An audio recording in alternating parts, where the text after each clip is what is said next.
I might need your assistance. Now? Yes. Ow!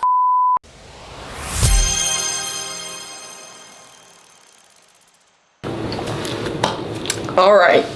Welcome back, y'all. This is something that has been like literally long overdue. I haven't had a vanity maybe like 4 years. And honestly, I got sick of standing in the bathroom doing my makeup. This is a really great beginner friendly project for anybody who's wanting to get introduced to power tools. I used a jigsaw and a drill. I think those are and a sander. Those are the only power tools I used for this. I got some pre-made brackets from Walmart. They were about $5 to $6 each. So depending on what you decide you want to do, how big you want it to be, you might not even need a saw depending on the shape that you're going for. I wanted mine to be like a curved corner piece because we have curved like wavy bedside tables that I also made, so I wanted it to kind of match a little bit. But anyways, so this is the area that we are taking over for our vanity. As you can see, this corner is bare, dry, nothing fun going on over there. All right, y'all, so let's get started. So I can't currently find my like actual measuring tape, so we're going to be using this sewing measuring tape. I have a sheet of wood already that I'm already planning on using. So I'm just I know it's gonna be smaller than this, but I just need to know what we're working with. 26.5 by, I probably would want it to stop here maybe here at the most. 35, let me go write that down. I already have this little piece of wood. I've made side tables for our bed with this. I made a side table for I made a side table for our living room with this. I made this door with this sheet. So I've gotten my use out of it, you know? But I think this is gonna be perfect, actually. Hell yeah. Okay, this is great. This is great. Okay, perfect. Yay. So we're gonna do, this will be the 26 side and then this will be the 35. We've already got a right angle over there, I think. I kind of want only round edges that's exposed, like that's on the outer side, because that's how our bedside tables are. So we're about to take this inside and draw on it.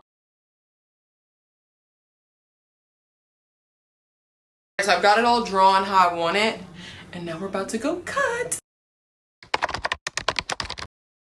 So I did use my jigsaw to cut this UL shape that you'll see later on. For sanding, I went from a 60 grit all the way up to a 220, I believe, so I could get a really smooth surface. Something my dad did teach me is between my sanding grits, I would take a really wet rag and get the wood really wet, so that way when it dried, the hairs of the wood would stick up, and then in the end, you'd get the smoothest surface because you're getting rid of all those little hairs that would have been there otherwise. Now let's say hi to the people. Okay. Nothing. All right, so we are cut. We did the first round of sanding, and so I did some wood filler. Then my last layer of sanding, and then I'm gonna stain it, seal it, and then we'll have to leave it there for today.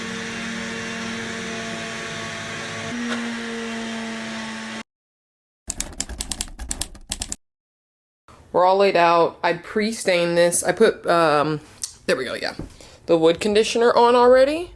2 types of stains. This is the solid color, and then this is the semi-transparent. So I'm gonna mix these because this green's a little darker than what I want, so I'm gonna do this to like kind of brighten it up a little bit.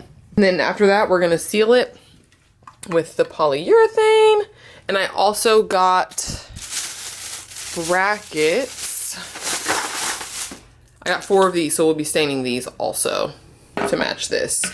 I started with the traditional way to stain wood where you paint against the grain, wipe with the grain. However, the solid color stain does apply more like a paint, and I did not want it to look like a solid paint. So I opted to just do a full wiping method only to get a thin application of that green. It left it less patchy. It gave me a smooth application. With the semi-transparent, that blue color, it does work like a stain. It does have that watery base to it, so you can use a regular stain application method.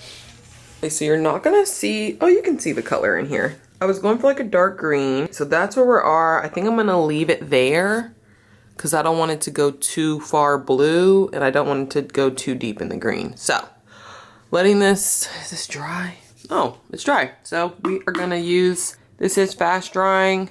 I'll probably do a coat of this tonight and then another coat in the morning just to double up on it. And then I only did like one coat of stain on these because you're not going to see them, but I just wanted something on them.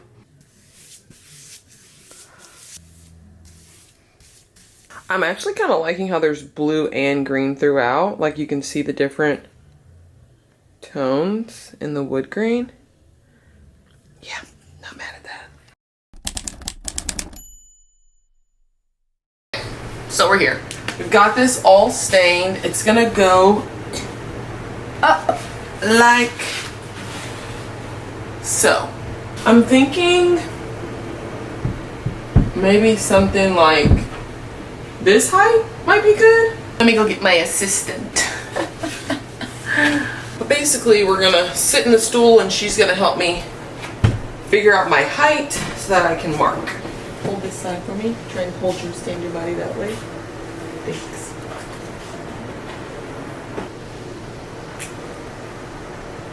That was it? I just need you to hold one side. I told you it was easy. That was it. Okay, so we're gonna go, just to make it easier for myself, we're gonna go 23 and a half. I have a couple of stud finders, simply because I lose them and then find them. So I have this one. This one's my favorite. Obviously, I've taped it together. Like, I love this one. These two are fine. I just don't feel like they work as well. And it's probably because I like the digital screen on this one. So this one like tells me literally like when there's wires, screws, things like that. While these do have like the little electric marks on it. So it will tell me, but I don't know. This one's just my favorite. It is. This is the center. Yeah. Making a mistake. I got distracted, y'all. Alright. So I'm gonna screw the top one in for the most part, and then I will level it and do the bottom one. Will I need my assistant for this? Who's to know?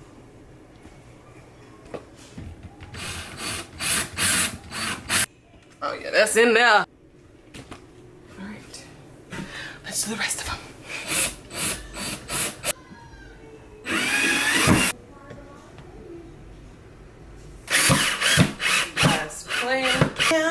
Like the way I want it.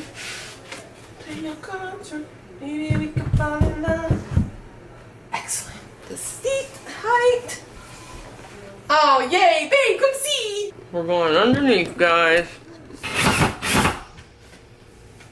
Whew, that kind of hurt my wrist a little bit. Leah, I might need your assistance. Hold this. You don't have to push too hard, but just hold it. Okay. So this is the finished result and I'm really pleased with it. It's perfect because the window that it's next to does get a lot of natural sunlight, and if it's nighttime when I'm doing my makeup, I'll just use a ring light. I have ring lights, I have a phone light, we'll make it work. But I'll go over where I got everything on the vanity with y'all real quick. Little small containers, I got those from Aldi for $7 for both of them. The little jars were from Dollar Tree, they were $1.25 I think. And then this little wicked mirror was a gift from my friend as part of one of my Christmas presents from her. This mirror is from Walmart. It was almost $20, I believe. These little napkin holders were from Dollar Tree. This stool I already had. I just reupholstered it. The fabric did come from Joann's. RIP Joann's. I hope you guys enjoyed it, and I can't wait for the next thing that we make. All right, y'all. Love you. Bye.